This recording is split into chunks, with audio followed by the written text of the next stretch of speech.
Today we're zinking crab pots. It's a necessary evil, something we have to do every single year to every single crab pot. Basically, every crab pot has a bar of zinc in it that acts as a sacrificial anode so that the steel doesn't rust away. Every pot, every single year, needs a bar of zinc or two. This year, the price is really high, and it comes out to be about $4.70 worth of zinc a pot. And that may not sound like a lot of money, but if you multiply that by about 1,200, it's almost $6,000 just in one thing that we have to do to the pots every single year. Some of these pots require a lot more attention than others. Ideally, all you have to do really is put a zinc in every single pot, but ideal has never really been in my vocabulary. This one's a beater, and the whole corner's rotted out. So Matt built this little insert here out of some vinyl wire and his hog ringing it in.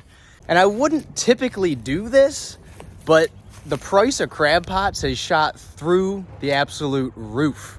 And listen, I get that fishermen just like to complain about really everything, but last year I was getting crab pots for just over $22 to $25 a piece for just the cage. And this year, they are $37.50 just for the cage. And then you got to put $20 worth of stuff on it, an iron, a couple zinks, a hook, a clip, two straps, a couple bait doors. In order to keep the numbers up, we are having to do a little handiwork to some pots that I would usually retire. These are the things that people do not realize or think about when they go to buy crabs. The fact that I have all these crab pots, and all through March and April, I am paying money to go to work. And when the price of steel goes up, or the price of material, or the price of shipping, or the price of diesel to freight all the supplies I need goes up, my cost to even have a chance to go make the money back goes up exponentially. And it could only go up 50 cents a piece for a crab pot, but you multiply that by 1,200, and you got a substantial chunk of change there. I will admit, something that took me a really, really long time to realize is that when you're fishing, you're crabbing, you only have so many days to make your entire year's living, and you have to save all the money you possibly can where you can. Believe it or not, it's gonna cost me about $22,000 this year just to put these crab pots in the water. Crabbing is basically the definition of you have to spend it to make it.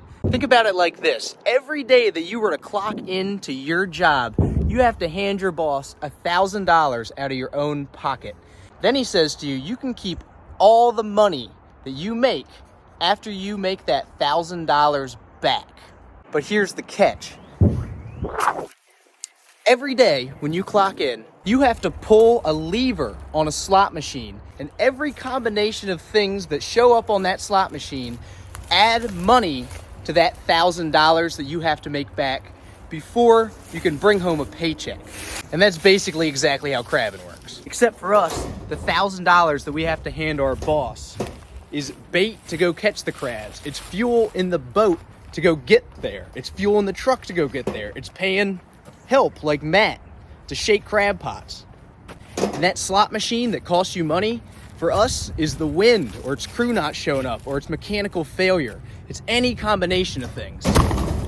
Or things like weather that are completely out of our control. But we still have to go to work and try to make that $1,000 back, plus whatever the slot machine decided to spit out that day. So if you're wondering what I do in the winter, or why crabs cost so much, you're looking at it.